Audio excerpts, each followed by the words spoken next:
الحمد لله رب العالمين والعاقبة للمتقين ولا عدوان إلا على الظالمين والصلاة والسلام على سيدنا محمد وعلى آله وصحبه أجمعين أما بعد فقد قال الله سبحانه وتعالى أعوذ بالله من الشيطان الرجيم بسم الله الرحمن الرحيم لله ملك السماوات والأرض يخلق ما يشاء يهب لمن يشاء إناثا ويهب لمن يشاء الذكور أو يزوجهم ذكرانا وإناثا ويجعل من يشاء عقيما صدق الله العلي العظيم.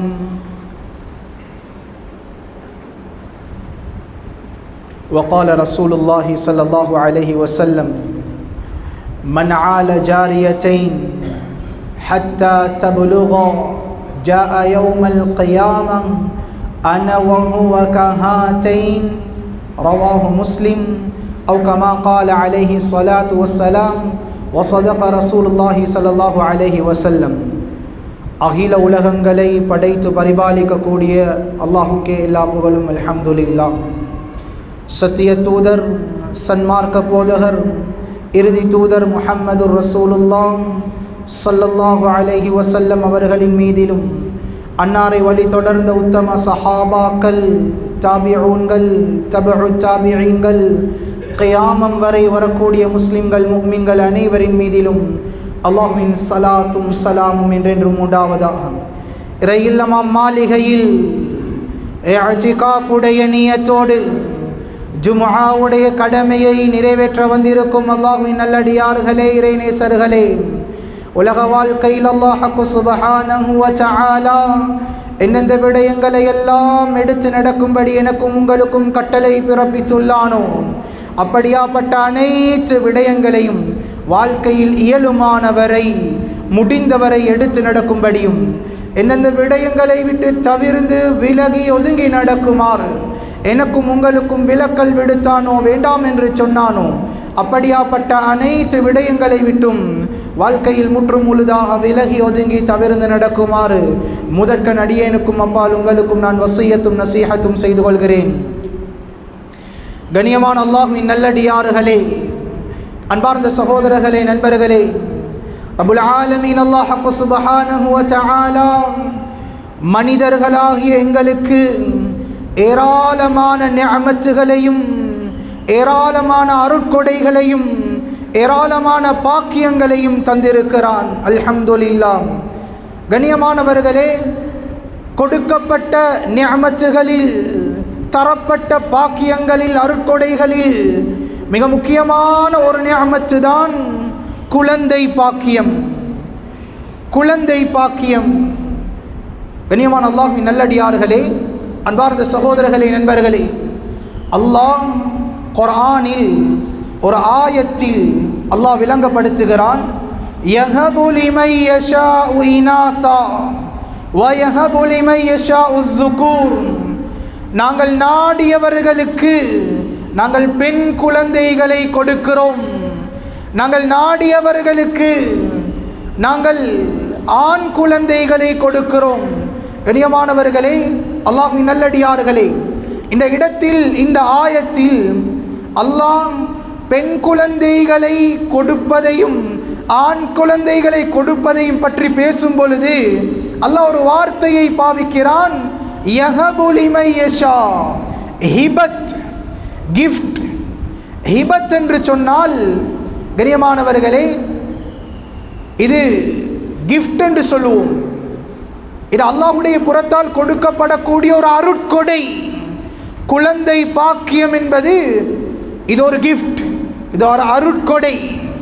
கண்ணியமான அல்லாஹ்வின் நல்லடியார்களே, அன்பார்ந்த சகோதரர்களே, நண்பர்களே, இது ஒரு புறம் இருக்க, குர்ஆனில் இன்னும் ஒரு இடத்தில் அல்லாஹ் குழந்தைகளை பற்றி பேசும் பொழுது அல்லாஹு தஆலா இன்னமா அம்வாலுக்கும் வ அவுலாதுக்கும் ஃபித்னா, இன்னமா அம்வாலுக்கும் வ அவுலாதுக்கும் ஃபித்னா, உங்களுக்கு நாங்கள் தந்த இந்த சொத்து, இந்த செல்வம், இந்த காணி, இந்த பூமி, இந்த பணம், இந்த காசு, ஏராளமான தரப்பட்ட துணை சொத்துக்களும் வ அவுலாதுக்கும் உங்களுக்கு நாங்கள் தந்த இந்த குழந்தைகளும் அல்லாஹ் சொல்லுகிறான் ஃபித்னா, சோதனை என்று அல்லாஹ் சொல்லுகிறான்.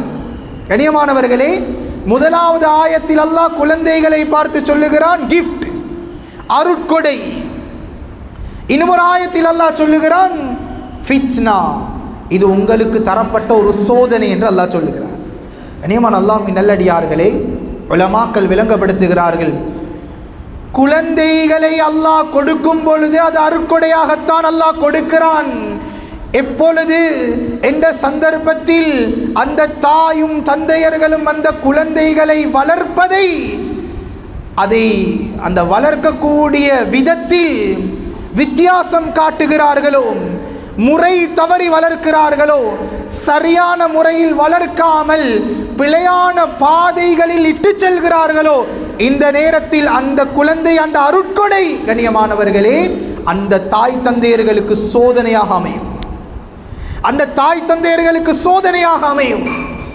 கண்ணியமான அல்லாஹ்வின் நல்லடியார்களே, அன்பார்ந்த சகோதரர்களே, நண்பர்களே, இன்றைக்கு பாருங்க, நானும் நீங்களும் எங்களுடைய குழந்தைகள், அது சிறிய பிள்ளைகளாக இருக்கலாம், பெரிய பிள்ளைகளாக இருக்கலாம், அந்த பிள்ளைகளுக்கு நாங்கள் குறை கூறுகிறோம். உனக்கு ஒழுக்கம் இல்லை, உனக்கு படிப்பு வருது இல்லை, உனக்கு ஓதல் வருது இல்லை, உனக்கு மஸ்ஜிதோட தொடர்பாக இருக்கிறது இல்லை, நீ உனக்கு தொழுகை இல்லை, அமல் இபாதத் இல்லை, உன்னோட பேச்சில் சுத்தம் இல்லை, உன்னை நடத்தையில் சுத்தம் இல்லை, உனக்கு ஒரு விஷயத்தை சரியாக செய்ய தெரியாது, உனக்கு ஒழுங்காக படிக்க தெரியாது. இப்படி பெற்றோர்களாகிய நானும் நீங்களும் எங்களுடைய குழந்தைகளை குறை சொல்லி கொண்டுதான் இருக்கிறோம். ஆனால் கண்ணியமானவர்களே, சில பொழுது அந்த குறைகளுக்கு நானும் நீங்களுமே காரணமாக இருக்கிறோம். நம்முடைய குழந்தைகளுக்கு ஏசுகிறோம், குறை சொல்லி ஏசுகிறோம்.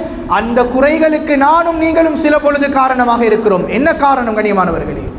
வாப்பட பேச்சில சுத்தம் இல்லை, வாப்ப கிட்ட மோசடி இருக்குது, வாப்ப கிட்ட ஏமாத்து தன்மை இருக்குது, வாப்பட வார்த்தையில தூசணம் இருக்குது, வாப்பாக்கு மக்களோட ஒழுங்கான முறையில் பேச தெரியாது, நடக்க தெரியாது, அவருக்கு அஹ்லாக் இல்லை. இவருடைய புள்ளையை எதிர்பார்க்கிறார், ஏண்ட புள்ள நல்ல கண்ணியமான முறையில் மக்களோட நடக்கும், நல்ல சுத்தமான வார்த்தை பேசணும், நல்ல நடத்த, நல்ல தக்குவா, நல்ல பணிவு, நல்ல ஒழுக்கத்தை எதிர்பார்க்கிறார். ஆனால் வாப்ப சுத்தம் இல்லை. கண்ணியமானவர்களே, இது சாத்தியமாகுமா? ஒரு நாளும் சாத்தியமாகாது. பிள்ளைகள் தன்னுடைய தந்தையினுடைய செயற்பாடுகளை பார்த்து தன்னுடைய செயற்பாடுகளை அமைத்துக் கொள்கிறார்கள்.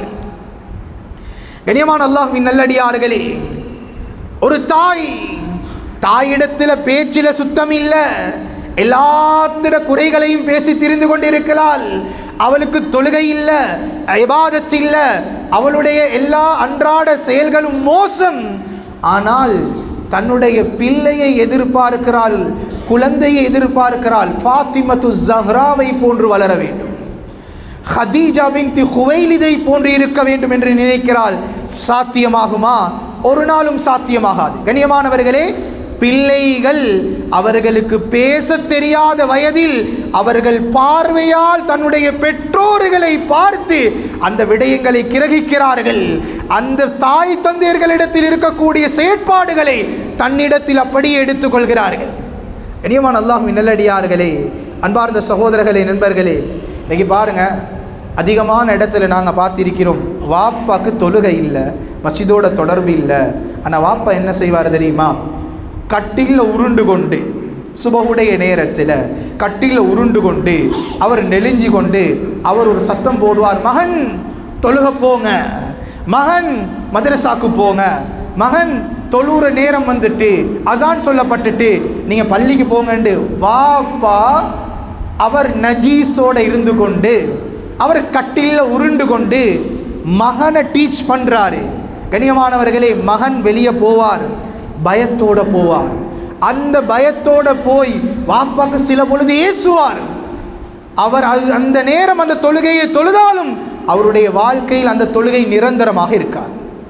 இதுவே கண்ணியமானவர்களே, எந்த தந்தை தன்னுடைய குழந்தையை, தன்னுடைய பிள்ளையை தஹஜ்ஜுடைய நேரத்தில் தந்தை வுது செய்வதோடு தன்னுடைய பிள்ளைக்கும் வுது செய்து கொண்டு தன்னுடைய குழந்தையை குளிப்பாட்டி கொண்டு அவரை சுத்தப்படுத்தி கையோடு அணைச்சி கொண்டு அப்படியே பள்ளிக்கு வந்து, கண்ணியமானவர்களே, சுபகுடைய தொழுகையை தொழுகிறார், லுஹருடைய தொழுகையை தொழுகிறார். இந்த தொழுகை இவருடைய வாழ்க்கையில் மௌத்து வரைக்கும் இருக்கும். இன்ன வரைக்கும் சொல்லுவாங்க, எங்களோட வாப்பா மௌத்தாகிட்டாரு, ஆனால் சின்ன காலத்தில் எங்களை இப்படியெல்லாம் தஹஜ்ஜத்துடைய நேரத்தில் பள்ளிக்கு கூட்டி வருவார். சுபஹானல்லாஹ். அந்த செயற்பாடு அந்த பிள்ளையினுடைய மௌத்து வரைக்கும் இருக்கும். கண்ணியமானவர்களே, நான் என்ன சொல்ல வாரேன் என்றால், கண்ணியமான அல்லாஹ்வின் நல்லடியார்களே, பிள்ளைகள் தாய் தந்தையர்களினுடைய மறு உருவம். தாய் தந்தையர்கள் எப்படி இருக்கிறார்களோ இதுபோலதான் பிள்ளைகள் உருவாகுவார்கள். நாங்கள் பார்த்திருக்கிறோம் பாருங்க கண்ணியமானவர்களே, சில நேரம் நிறைய சப்ஜெக்டுகள் நாங்கள் கேள்விப்படுறோம். எப்படி? உதாரணமாக, வாப்பா சிகரெட் குடிக்கிறாரு, மகன் பார்த்து கொண்டிருக்கிறார். வாப்பா செய்கிறது சரியா பிழையாண்டு அவருக்கு பிரித்தறியக்கூடிய வயதே இல்லை, ஆனால் வாப்பா சிகரெட் குடிக்கிறாரு. வாப்பா குடிச்சிட்டு போட்ட கடைசி அந்த துண்டை எடுத்து வாப்பா உழுக்க போயிட்டாரு, மகன் அந்த துண்டை எடுத்து சிகரெட்டை வாயில வைக்கிறாரு.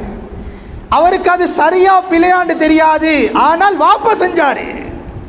கண்ணியமானவர்களே, அல்லாஹ்வின் நல்லடியார்களே, வாப்பாவை பார்த்து புள்ள பலம். இதுவே பார்த்திருப்பீங்க கண்ணியமானவர்களே, ஒரு வாப்பா தன்னுடைய பிரயாணத்தின் பொழுது வாகனத்தை நிறுத்திவிட்டு அவருடைய இடுப்பில் ஒரு சாவியை கொழுகி கொண்டு வருவார். மகனும் அவருக்கு வாகனம் இல்லை, வீட்டில் ஏதோ ஒரு சாவியை தேடி வந்து வாப்பாவை போல இடுப்பில் கொழுகிட்டு வருவார். வாப்பாவை பார்த்து பிள்ளைகள் பழகுது. கண்ணியமானவர்களே, அது சரியா பிழையாண்டு தெரியாது. ஏண்ட வாப்பா செஞ்சாரு, ஏண்ட வாப்பா செய்கிறாரு, அதனால நானும் செய்கிறேன். கண்ணியமான அல்லாஹ்வின் நல்லடியார்களே, அது சரியா பிழையாண்டு தெரியாமல் அந்த புள்ள செய்து அது சரியான வழிகாட்டலை காட்ட வேண்டிய பொறுப்பு வாப்பாவுடைய பொறுப்பு. கண்ணியமான அல்லாஹ்வின் நல்லடியார்களே, அன்பார்ந்த சகோதரர்களே, நண்பர்களே, ஒவ்வொரு குழந்தைகளும் நானும் நீங்களும் எந்த அளவுக்கு எம்முடைய வாழ்க்கையில் அல்லாட பயத்தை, அல்லாட அச்சத்தை, தக்குவாவை, பேணுதலை, ஒழுக்கத்தை, நல்ல நடத்தைகளை கொண்டு வருமோ, கண்ணியமானவர்களே, இதை பார்த்து தான் எங்களோட பிள்ளைகள் பழகுவார்கள், எங்களோட பிள்ளைகள் பழகுவார்கள். கண்ணியமான அல்லாஹ்வின் நல்லடியார்களே, அன்பார்ந்த சகோதரர்களே, நண்பர்களே, சில பொழுது வாப்பா இடத்துல வாப்பட வியாபாரம் ஹராம், முழுக்க முழுக்க பச்சை ஹராம். ஆனால் மகன்மார்கள் நல்ல வரணும் என்று ஆசைப்படுறாரு. வாப்பட வியாபாரம் முழுக்க முழுக்க ஹராம். அந்த வியாபாரம் அடுத்த குடும்பங்களை அழிக்கக்கூடிய வியாபாரம். ஆனால் இவர் எதிர்பார்க்கிறார் தன்னுடைய மகன் நல்ல வரணும், அதனால மதரசால கொண்டு போய் போடுறார். கண்ணியமானவர்களே, இந்த ஓதலில் அல்லாஹ் பிரதிபலனை வைப்பானா? இந்த ஓதலில் அல்லாஹு தஆலா சமூகத்துக்கு நலனை கொடுப்பானா? ஒரு பொழுதும் நடக்காது. கண்ணியமானவர்களே, அவர் ஹாஃபில் ஆகுவார், அவர் ஆலிம் ஆகுவார். ஆனால் கண்ணியமானவர்களே, அது ஹராமான சல்லியில் உருவாக்கப்பட்டது. இது வாப்பா தெரிஞ்சு கொள்வோம். எந்த அளவுக்கு என்று சொன்னால், முன்னைய காலத்தில் வாழ்ந்த ஒரு இமாமுடைய வரலாறு ஒன்று பதிவு செய்கிறார்கள். அபுல் மஆலி இமாம் அபு முஹம்மத் அல் ஜுவைனி ரஹ்மத்துல்லாஹி அலை. இவங்களோட வாப்பாவை பற்றி சொல்கிறாங்க. ஏண்ட வாப்பா ஒரு ஆலிம், அப்துல்லா, அவருடைய பேர் அப்துல்லா. அவர் ஒரு ஆலிம். அவரிடத்தில் இருக்கக்கூடிய தொழில் என்ன தெரியுமா? அவர் அழகா எழுதுவார், ஹத், அழகான ஹேண்ட் ரைட்டிங் பசந்த அவர்கிட்ட. அந்த ஹத்தை வச்சு தான் அவர் மதரசாக்களுக்கு போய் சில அந்த ஹத் மாதிரி அவரை எழுதி கொடுத்து அதில் வரக்கூடிய பணத்தை வச்சு தான் அவருடைய வாழ்நாளை ஒட்டி கொண்டு இருந்தார். இவர் கல்யாணம் முடிக்கிறதுக்கு முன்னால், யார் சொல்கிறது? இமாம் அபு முஹம்மது அல் ஜுவைனி ரஹ்மத்துல்லாஹி அலைஹி தண்ட வாப்பாட வரலாறு சொல்கிறாங்க. எந்த அளவுக்கு என்றால் கண்ணியமானவர்களை சொல்கிறாங்க, இவர்கள் கல்யாணம் முடிக்கிறதுக்கு முன்னாலே ஆசை என்ன தெரியுமா, எனக்கு வரக்கூடிய மனைவி பக்குவமான பேணுதலான தக்குவா உள்ள ஹலால் ஹராமில் பேணுதல் உள்ள ஒரு பொம்பளையாக இருக்கும். அப்படி அந்த பொம்பளை அப்படி இருந்தால்தான் எனக்கு பிறக்கிற குழந்தை இந்த உலகத்தினுடைய சரித்திரத்தை மாற்றக்கூடிய ஒரு குழந்தையாக வரும். இவர் ஒரு அரபி. எங்களுக்கு தெரியும், அரபு வம்சத்தில் பிறந்தவர்கள் யாரும் குலம் கோத்திரம் மாறி இன்னொரு இனத்தில் திருமணம் செய்ய மாட்டார்கள். ஆனால் இவருடைய அந்த நியத், எனக்கு வரும் மனைவி பக்குவமான பேணுதலான தக்குவா உள்ள அச்சமுள்ள ஒரு பெண்ணாக இருக்க வேண்டும், ஹலால் ஹராமில் பேணுதல் உள்ள ஒரு பெண்ணாக இருக்க வேண்டும்.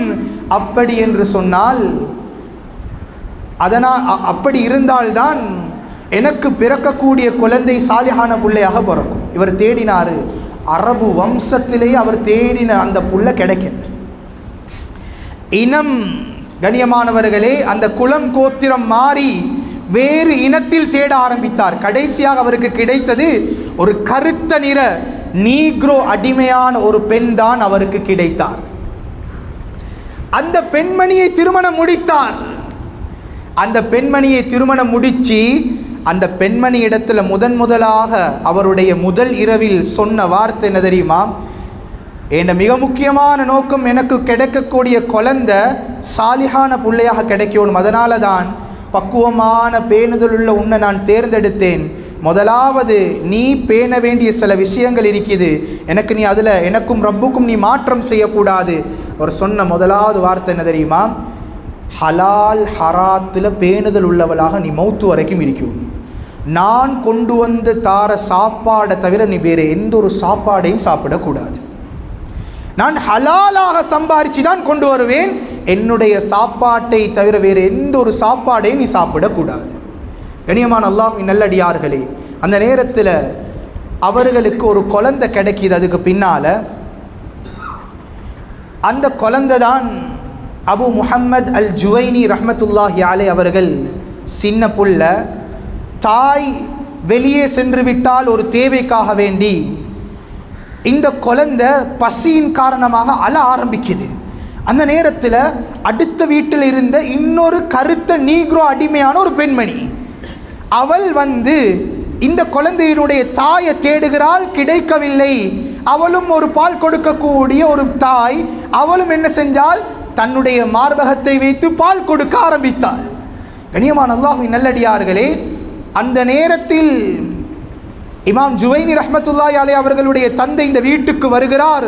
வரக்கூடிய நேரத்தில் இந்த வேறு அடிமை பெண் ஒன்று தன்னுடைய குழந்தைக்கு பால் குடிச்சு கொண்டு இருக்கிறார்.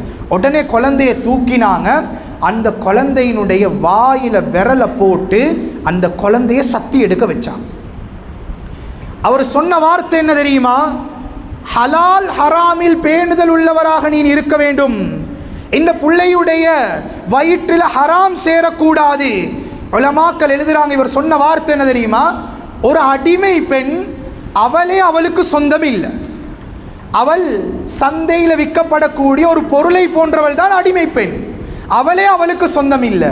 அவள் எது செய்கிறதாக இருந்தாலும் தன்னுடைய எஜமானனுடைய அனுமதியோடு செய்யணும், தன்னுடைய எஜமானனுடைய அனுமதியோடு செய்யணும். இவள் எஜமானுடைய அனுமதி இல்லாமல் ஒரு விஷயத்தை செஞ்சால் அது ஹராம். எஜமானுடைய அனுமதி இல்லாமல் பால் கொடுத்தால் அது ஹராம். அந்த பால் என்னுடைய பிள்ளையுடைய வயிற்றுக்கு ஹராமாக போகுது. ஹராமான உணவு போனால் என்னுடைய குழந்தை சாலிஹான ஒரு பிள்ளையாக உருவாகாது என்று சொல்லி அவருடைய அந்த குழந்தையினுடைய வாயில விரலை விட்டு சத்தி எடுக்க வச்சார். கண்ணியமான அல்லாஹ்வின் நல்லடியார்களே, கடைசியாக சொன்னார் என்ன தெரியுமா, கடைசியாக சொன்னார், என்னுடைய குழந்தை வாயில விரலை விட்டு அவர் அந்த வருத்தத்தில் மௌத்தாகினாலும் எனக்கு பிரச்சனை இல்லை, அந்த ஹராமான உணவு அவருடைய உடம்பிலிருந்து அதால் அவர் வளர்க்கப்படுறது எனக்கு ஆகப்பெரிய பிரச்சனை என்று சொன்னார். கண்ணியமான அல்லாஹ்வின் நல்லடியார்களே, பிற்காலத்தில் இவர் பெரிய ஒரு இமாமாக மாறிவிட்டார். இவர் அழகாக எழுதுவார். இவருடைய கிதாபுகள் இன்று வரைக்கும் மதரசாவில் படித்து கொடுக்கப்படுகிறது. கண்ணியமானவர்களே, ஆனால் அழகாக எழுதுவார், நல்ல அறிவை அல்லாஹ் கொடுத்திருந்தான். இமாமுல் ஹரமைன் என்ற பட்டம் இருக்கிறது, மக்கா மதீனாவினுடைய இமாம் என்ற பட்டம் வேறு எந்த இமாமுக்கும் இல்லை. ஆனால் இவருடைய பேச்சு கொச்சையாக இருக்கும், இவருடைய பேச்சு கொச்சையாக இருக்கும். அவர் சொல்லுவார் என்ன தெரியுமா, இந்த பேச்சு கொச்சையாக இருக்கிற காரணம் என்ன தெரியுமா, ஹாஸா பகாயா மின் தில்கல் மஸ்ஸா சொல்லுவாங்களாம். இந்த பேச்சு கொச்சையாகிறதுக்கு காரணம் என்ன தெரியுமா, அந்த அடுத்த வீட்டில் இருக்கக்கூடிய அந்த அடிமை பெண் தந்த பால் என் வயிற்றில் போனதுனால தான் பேச்சு கொச்சையாக வருதுன்னு சொன்னார். கண்ணியமான அல்லாஹ்வின் நல்லடியார்களே, ஒரு நேரம் கொடுக்கப்பட்ட அந்த ஹராம், அதிலேயும் சந்தேகம், அந்த ஹராமான பொருள் உள்ளால போனதின் காரணமாக மௌத்து வரைக்கும் ஒரு குறை ஏற்படுகிறது. கண்ணியமானவர்களே, இன்றைக்கு எத்தனை தாய் தந்தையர்கள் ஹலால் ஹராம்ல பக்குவம் இல்லாமல் குழந்தையை வளர்த்து கொண்டிருக்கிறார். இந்த பிள்ளைகளால் சமூகத்துக்கு பிரயோஜனம் கிடைக்குமா? ஒரு நாளும் கிடைக்காது. கண்ணியமான அல்லாஹ்வின் நல்லடியார்களே, தாய் தந்தையர்களை வைத்துதான் குழந்தைகள் உருவாக்கப்படுகிறது. எனவே எம்முடைய குழந்தைகளுக்கு நல்ல பக்குவத்தையும் பேணுதலையும் சொல்லிக் கொடுத்து வளர்ப்போம். ஹலால் ஹராமில் பேணுதல் உள்ளவர்களாக வளர்ப்போம். எம்முடைய சம்பாத்தியம் அது குறைவாக இருந்தாலும் ஹலாலை கொண்டு போயிட்டு எங்களோட மனைவி மக்களுக்கு கொடுப்போம். கண்ணியமான அல்லாஹ்வின் நல்லடியார்களே, அதே மாதிரி ரெண்டாவது விடயம் என்ன தெரியுமா, பிள்ளைகளுடைய விஷயத்தில் மிக முக்கியமான ஒன்று தான் தர்பியத்துல் பனாத், பெண் பிள்ளைகளை வளர்த்தல், பெண் பிள்ளைகளை வளர்க்கிறது. கண்ணியமான அல்லாஹ்வின் நல்லடியார்களே, பெண் பிள்ளைகள் மிருதுவானவர்கள், பலவீனமானவர்கள். ஹதீஸில் ரசூல் ஸல்லல்லாஹு அலைஹி வஸல்லம் அவர்கள் இவர்களை வளர்த்து கரை சேர்ப்பதற்கு அதற்குண்டான கூலியை பற்றி ஸல்லல்லாஹு அலைஹி வஸல்லம் அவங்க சொன்னாங்க. மன் ஆல ஜாரியத்தைன், யாருக்கு 2 பெண் குழந்தைகள் கிடைத்து அந்த 2 பெண் குழந்தைகளை கஷ்டப்பட்டு வளர்த்து சொன்னார்கள் ஸல்லல்லாஹு அலைஹி வஸல்லம் அவர்கள், ஹத்தா தபுலுகா, அவர்கள் பருவவயது அடையும் வரைக்கும் அவர்களை அழகான முறையில் ஒழுக்கம் கற்பித்து வளர்த்து அவர்களை யார் கரை சேர்ப்பார்களோ, ஜா யௌமல் கியாமா, கியாமத்துடைய நாளையில் அன வஹுவ கஹாத்தைன், நானும் அவரும் இப்படி இருப்போம் என்று சொன்னார்கள் ஸல்லல்லாஹு அலைஹி வஸல்லம். 2 விரலையும் இணைத்து காட்டி சொன்னார்கள், நானும் இவரும் இப்படி கியாமத்துடைய நாளையில் இருப்போம் என்று சொன்னார்கள். இது கியாமத்துடைய நாளையில். இன்னொரு ஹதீஸில் சொன்னார்கள் ஸல்லல்லாஹு அலைஹி வஸல்லம், மன் ஆல ஜாரியத்தைன், யாருக்கு 2 பெண் குழந்தைகள் கிடைத்து தகல்து அன வஹுவ, சொன்னார்கள் அந்த பிள்ளைகள் அழகான முறையில் வளர்த்து கரை சேர்ப்பார்களோ, சொன்னார்கள் ஸல்லல்லாஹு அலைஹி வஸல்லம், தகல்து அன வஹுவல் ஜன்னா, நானும் அவரும் சுவர்க்கத்துக்கு நுழைவோம், கஹாத்தைன், இப்படி சுவனத்துக்கு சேர்ந்து நுழைவோம் என்று சொன்னார். இனியமானவர்களே, அல்லாஹ்வின் நல்லடியார்களே, இன்னும் ஒரு ஹதீஸில் வந்திருக்குது, யாருக்கு 2 பெண் சகோதரிகள் இருக்கிறார்களோ, பெண் குழந்தைகள் அல்ல, பெண் சகோதரிகள் இருக்கிறார்களோ, அந்த பெண் சகோதரிகளை கஷ்டப்பட்டு ஒன்றோ தம்பி அல்லது நானா கரை சேர்க்கிறாரு, ஒழுக்கத்தை படித்து கொடுக்கிறாரு, அவரை ஓத வைக்கிறாரு, நல்ல இல்ம கொடுக்கிறாரு, கடைசியாக கரை சேர்க்கிறாரு, அல்ஹம்துலில்லாஹ், இவருக்கும் இந்த பாக்கியம் சுவனத்தில் ஸல்லல்லாஹு அலைஹி வஸல்லம் அவர்களோடு இப்படி இருப்பார்கள் என்று ஸல்லல்லாஹு அலைஹி வஸல்லம் சொன்னாங்க. கண்ணியமான அல்லாஹ்வின் நல்லடியார்களே, இந்த ஹதீஸை வச்சு சில ஆட்கள் பார்த்த உடனே சொல்லுவாங்க, 2 பொம்பளை புள்ள கிடைச்சிட்டா, 2 பொம்பளை புள்ள யாருக்காவது இருக்குதா, பார்த்த உடனே சொல்லுவார்கள் இவர் சொர்க்கவாதி. கண்ணியமான அல்லாஹ்வின் நல்லடியார்களே, பொம்பளை புள்ள கிடைச்சவன் எல்லாம் சொர்க்கவாதி இல்லை, பொம்பளை புள்ள கிடைச்சவன் எல்லாம் சொர்க்கவாதி இல்லை.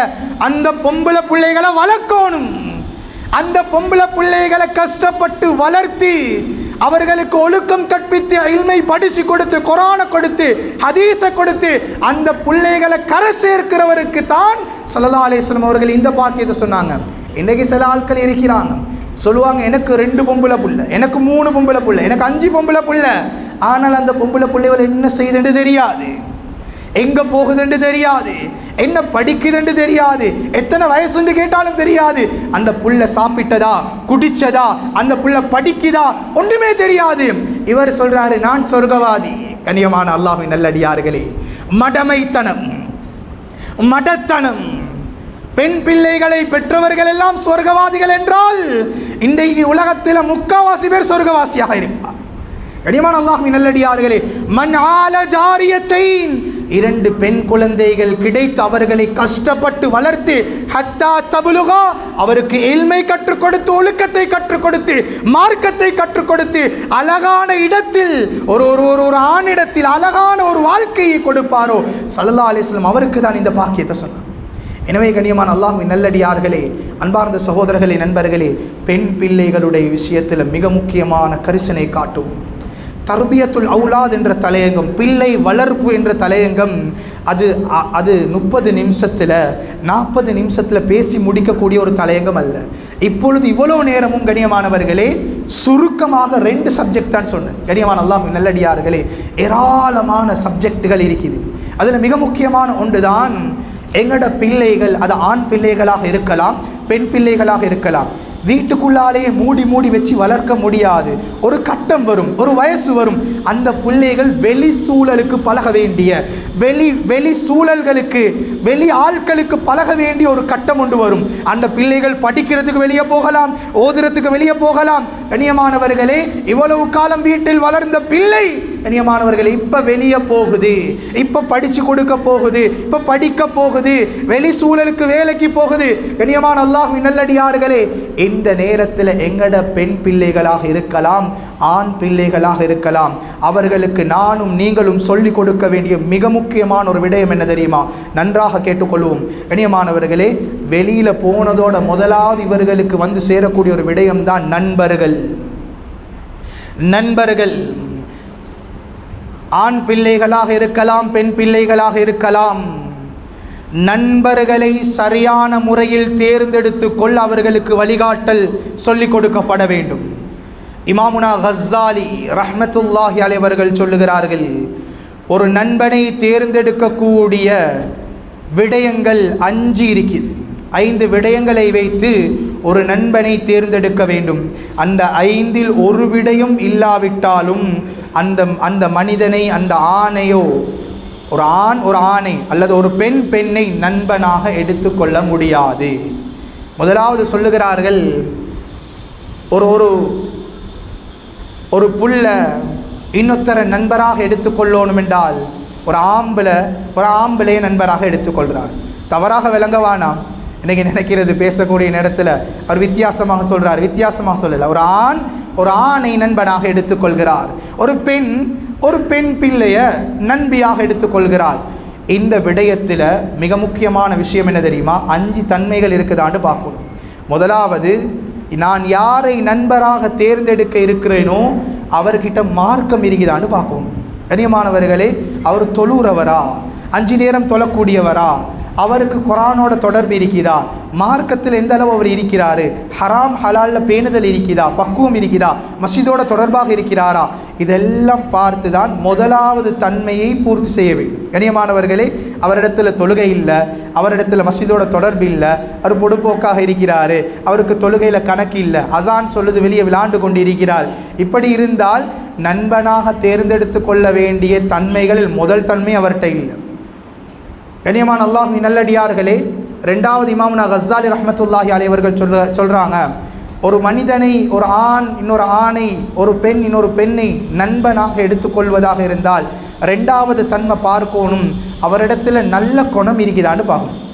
நல்ல குணம், நல்ல வார்த்தை, நல்ல அஹ்லாக், சிரிச்ச முகத்தோடு பேசுகிறாரு, நல்ல வார்த்தைகளை பேசுகிறாரு, அவரிடத்தில் கெட்ட வார்த்தைகள், தூசண வார்த்தைகள், முகம் சுழிச்சி இருக்கிறாரு, தன்மை இல்லை, பக்குவம் இல்லை, பேணுதல் இல்லை, அஹ்லாக் இல்லை, ஒன்றும் இல்லையா, ஒரு நண்பராக எடுக்க இயலாது. 3வது எழுதுறாங்க, துனியாவுடைய மோகம் உள்ளவரை நண்பனாக எடுக்கவே வேணாம். ஹுப்பு துனியா, துனியாட மோகம். ஒரு நாளும் அவர் பேசுகிற அவரோட வார்த்தையில் வர என்ன தெரியுமா? இன்றைக்கி நான் என் ஃபோனை மாற்ற போகிறேன், இப்படி ஒரு மாடல் ஒன்று வந்திருக்குது, இந்த மாடலை பாவிக்கணும், அது ஒரு கிழமை பாவிச்சுட்டு நான் மாற்றிடுவேன். ஹுப்பு துனியா, துனியாட மோகம்.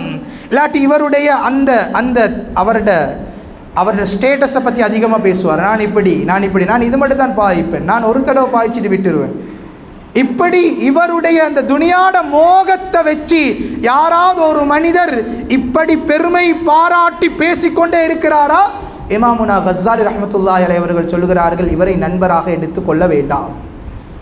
கண்ணியமான அல்லாஹ்வின் நல்லடியார்களே, அன்பார்ந்த சகோதரர்களே, நண்பர்களே, 4வது எழுதுறாங்க, பெரும் பாவங்களில் ஈடுபடக்கூடிய ஒரு மனிதனை நண்பனாக எடுக்கக்கூடாது. அப்படி என்றால் ஒரு மனிதன் விபச்சாரி, அவர் ஜினால தான் அவருடைய காலம் கழியுது, ஆனால் நல்ல பெஸ்ட் ஃப்ரெண்ட், நல்ல கூட்டாளி.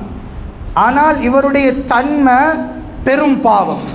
அப்படி இல்லாட்டி இவர் ட்ரக்ஸ் விற்கிறார், இல்லாட்டி ட்ரக்ஸ் பாவிக்கிறார், அப்படி வட்டியோடு தொடர்பாக இருக்கிறார், அல்லது தாய் தந்தையர்களோடு மோசமாக நடக்கிறார், அல்லது சூனியத்தில் இவருடைய குடும்பம் சூனியத்துடைய விஷயத்தில் பேர் போனவங்க, இப்படி பெரும் பாவங்களில் இருப்பவர்களை நண்பராக எடுக்க முடியாது.